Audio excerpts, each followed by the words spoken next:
میں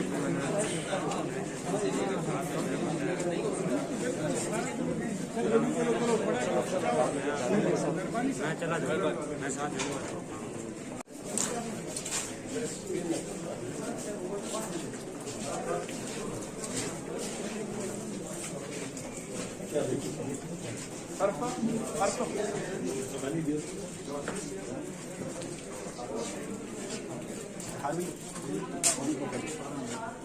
آپ کے پاس پورا موقع تھا، آپ اکیلے تھے کمرہ عدالت میں، کیا آپ نے موقف پیش کیا ہے پورے کا پورا؟ کیا کہا ہے آپ نے عدالت میں؟ چل رہے ہیں جج صاحب نے آپ سے کیا پوچھا ہے؟ ظاہر کچھ کہنا چاہو گے اس کیس کے حوالے سے؟ کیا جج صاحب سے بات ہوئی ہے کہ انہوں نے کچھ بات کی ہے؟ آپ کے پاس بھرپور موقع تھا آج، کیونکہ آپ بالکل اکیلے تھے کمرہ عدالت میں۔ جج صاحب کو آپ نے کیا بتایا ہے، کیا پوچھا انہوں نے؟ آپ ہمیشہ بات کرنا چاہتے ہیں کمرہ عدالت میں، لیکن آپ کی بات پوری نہیں ہوتی۔ آج آپ کو موقع دیا گیا، کیا کہا ہے آپ نے؟ ظاہر وکالت نامہ سائن کر دیا آپ نے؟ چلتے جائیں بھائی، چلتے جائیں۔ چلو یار بس۔ بسم اللہ الرحمن الرحیم۔ السلام علیکم ناظرین، میں ہوں ثاقب بشیر۔ ناظرین، آج نور مقدم قتل کیس سے متعلق ایک اور بڑی اہم اپڈیٹ آپ کے ساتھ شیئر کرنی ہے۔ دو تین چیزیں ہیں۔ ایک تو گواہ جو ڈاکٹر جہانزیب ہیں، وہ ان کے حوالے سے بتایا گیا ہے کہ وہ گیو اپ کر لیا ہے، اس کی گواہی جو ہے وہ نہیں ہوگی۔ اس کی وجہ کیا ہے، کیوں جو ہے وہ اس کی گواہی نہیں ہوگی۔ اس کے علاوہ پراسیکیوشن جو ڈیفنس سائیڈ ہے، اس کی جانب سے ایک درخواست بھی دی گئی آج کسی ایرر کو درست کرانے کے لیے۔ وہ درخواست کیا ہے اور ایرر بنیادی طور پر کیا ہے، وہ آپ کے سامنے رکھیں گے۔ اور اس کے بعد جو نور مقدم کیس ہے، اب نیکسٹ سٹیج کیا ہوگی اس میں۔ اس کے علاوہ بات کریں گے کہ جو E11 میں جو لڑکے اور لڑکی پر جنسی تشدد کا کیس تھا عثمان مرزا کا، اس میں بھی ایک بڑی اپڈیٹ ہے۔ وہ کیا ہے وہ آپ کے ساتھ آپ کے سامنے رکھیں گے۔ سب سے پہلے بات کر لیتے ہیں جو نور مقدم قتل کیس ہے۔ اس میں آپ کو میں نے گزشتہ ویڈیو میں بھی بتایا، تقریباً 26 سے 28 روز کا جو تعطل آ گیا ہے۔ مطلب آج 7-8 دسمبر کو جو سماعت ہوئی تھی، اس کے بعد جو سماعت ہے وہ نہیں ہو سکی ابھی تک جو ہے۔ آج سماعت تھی لیکن آج جو گزشتہ روز سماعت تھی جو وہ نہیں ہو سکی۔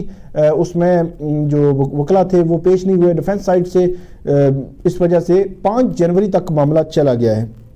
اس میں جو پراسیکیوشن سائڈ ہے وہ وٹنس لا رہی ہے، وہاں پہ گواہیاں ہو رہی ہیں۔ مدثر جو وٹنس ہے اس کا گواہ بیان ہو چکا ہے، اس پہ جرا ہونی ہے 5 جنوری کو۔ شوکت صاحب کا جو بیان ہے وہ ہونا ہے، پھر جرا، پھر سارے معاملات آگے چلنے ہیں۔ اس میں ڈاکٹر جہانزیب ہیں، اس کا نام بھی بطور گواہ پراسیکیوشن کی لسٹ میں شامل تھا، لیکن پراسیکیوشن نے اس کو گیو اپ کر لیا ہے۔ گیو اپ کا مطلب کیا، پروسیجر کیا ہوتا ہے؟ پراسیکیوشن جو جتنے بھی گواہ جو ہے وہ لسٹ ہوتی ہے، اس میں سے گیو اپ کا آپشن موجود ہوتا ہے، اور وہ کسی بھی اسٹیج پر لے سکتی ہے کہ اگر کوئی بھی گواہ جو ہے اس کی گواہی کوئی لازمی نہ ہو، یا اس کی جگہ کوئی اور گواہ جو ہے جو کوئی اور گواہ گواہی دے چکا ہے اور اس میں وہ ساری چیزیں کور ہو گئی ہیں، تو پھر اس کو گواہ کو گیو اپ کر لیا جاتا ہے، یا سمجھا جاتا ہے کہ اس کی گواہی کو ضروری نہیں ہے، تو اس لیے گواہ اس کی گواہی کو جو گواہ کو گیو اپ کر لیا جاتا ہے۔ ڈاکٹر جہانزیب جو ہے ان کے حوالے سے یہ بتایا گیا ہے کہ کیونکہ ڈاکٹر انم ان کی اس میں گواہی ہو چکی ہے، اور پوسٹ مارٹم کیا تھا ڈاکٹر انم نے، اور وہ سارا معاملہ جو ہے وہ ڈیٹیلز آپ کے ساتھ ہم شیئر کر چکے ہیں۔ جو فارم تھا اس کو فارورڈ مطلب جو فارورڈ والا معاملہ تھا وہ کیا تھا ڈاکٹر جہانزیب نے۔ تو پراسیکیوشن سمجھتی ہے کہ کیونکہ ڈاکٹر انم مین اس میں گواہ تھیں جو پوسٹ مارٹم کے حوالے سے، تو اس کے بعد جو ہے ڈاکٹر جہانزیب کی گواہی کی ضرورت نہیں ہے، تو اس لیے اب ان کو گیو اپ کر لیا گیا ہے۔ اب اس کو گواہوں کی لسٹ سے ڈیلیٹ کر دیا گیا ہے۔ دوسرے لفظوں میں اب جو گواہی ہے وہ صرف کمپلیننٹ اور اس کے بعد انویسٹیگیشن جو آفیسر ہے اس کی گواہی ہونا باقی ہے، اور اس کے بعد کیس جو ہے وہ آگے چلے گا، اور مجھے امید ہے کہ جنوری اینڈ تک یہ کیس جو ہے کنکلوڈ ہو جائے گا۔ اس حوالے سے کیونکہ عدالت نے بھی جو ایڈیشنل سیشن جج عطا ربانی ہیں انہوں نے بھی یہ کیٹیگوریکلی کہا ہے کہ 5 جنوری کو جب آئیں گے تو اس روز کو یہ سارا مرحلہ دونوں جو اپلیکیشنز ہیں تینوں اپلیکیشنز ان کو ہم نے سننا ہے, ان کا دیکھنا ہے. اس کے بعد شوکت مقدم صاحب کا بیان, ان پر جرا وہ بھی ہوگی, مدثر کی جرا وہ بھی مکمل, وہ کہہ رہے ہیں کہ اسی روز کو ہم نے مکمل کرنا ہے. اس کی وجہ یہ ہے کہ جو عدالت کیوں جو اس پہ کہہ رہی ہے, عدالت یہ کہتی ہے کہ جس دن یہ ڈائریکشن کے کیسز ہوتے ہیں اس روز کو ہم کوئی اور کیس نہیں رکھتے ہوتے, اور اسپیشل جو ٹائم ہے وہ اس کے لیے رکھا جاتا ہے 3-4 گھنٹے. تو اگر انفارچونیٹلی کوئی ایسا معاملہ ہو جائے, وکلا نہ آئیں یا کوئی بھی ہو جس وجہ سے سماعت نہ ہو سکے, تو کورٹ کا جو ٹائم ہے وہ اس کا حرج ہوتا ہے. وہ ٹائم کسی اور لیٹیگینٹ کے لیے, کسی اور کیس کے لیے, کسی اور ٹرائل کے لیے یا اس کے بیانات کے لیے وہ صرف ہو سکتا ہے. تو یہاں پہ اگر یہ ٹائم جو ہے اس پہ اگر اس کیس کی سماعت نہیں ہوگی تو کوئی اور کیس تو مقرر نہیں کیا ہوگا, تو وہ ٹائم کا بڑا معاملہ ہوتا ہے. تو اس لیے عدالت جو ہے وہ امید ہے کہ 5 جنوری سے اب جو میرا خیال یہ ہے کہ شارٹ ڈیٹس کے ساتھ آگے کیس کو چلے گا یہ کیس. دوسرا جو معاملہ ہے جو زبیر شیخ تھے, زبیر مظہر جو گواہ تھے, ان کے حوالے سے کہ جو لاش کے حوالے سے یہ کہا جا رہا ہے کہ لاش جو لت پت تھی خون میں, جو اس میں بلڈ میں جو لت پت تھی, اس حوالے سے جو ورڈنگ تھی یہ اس میں جو ایف آئی آر تھی اس کے ایف آئی آر کے اینڈ میں نہیں لکھی ہوئی تھی. تو وہ جو پروسیکیوشن کے وٹنس ہوتے ہیں ان کی باقاعدہ طور پر جو گواہی وہ دیتے ہیں اور اس پہ جو جرا ہوتی ہے اس کا ریٹن فارم میں باقاعدہ, جس طرح کورٹ کا آرڈر ہوتا ہے اسی طرح ریٹن فارم میں وہ چیزیں آتی ہیں. PWs ان کو کہتے ہیں, پروسیکیوشن وٹنس.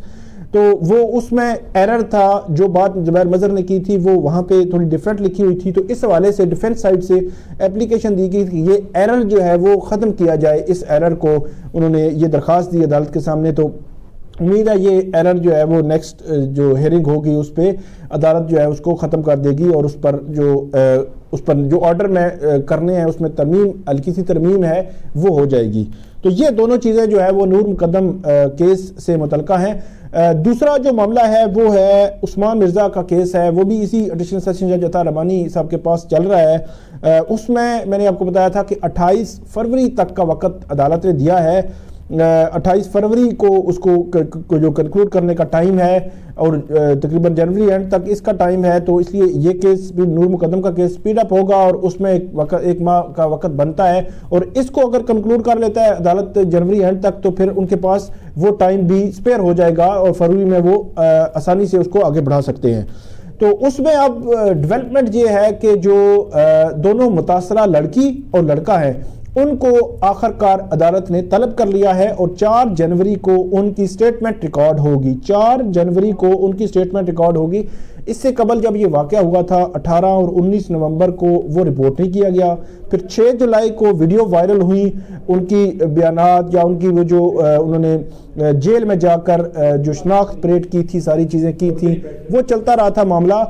لیکن یہ ہے کہ کبھی بھی یہ جو وکٹمز ہیں یہ سامنے نہیں آئے, ان کی سٹیٹمنٹس نہیں تھی. تو ابھی یہ ہے کہ 4 جنوری کو اسلام آباد کی ایڈیشنل سیشن جج عطا ربانی نے ان کو طلب کر لیا ہے کہ یہ باقاعدہ طور پر اپنی سٹیٹمنٹس ریکارڈ کروائیں گے عدالت کے سامنے, اور وہ سٹیٹمنٹس جو ہے ان پر جرا بھی ہوگی, اور ان پر جو ہے وہ معاملہ جو ہے وہ آگے بڑھے گا.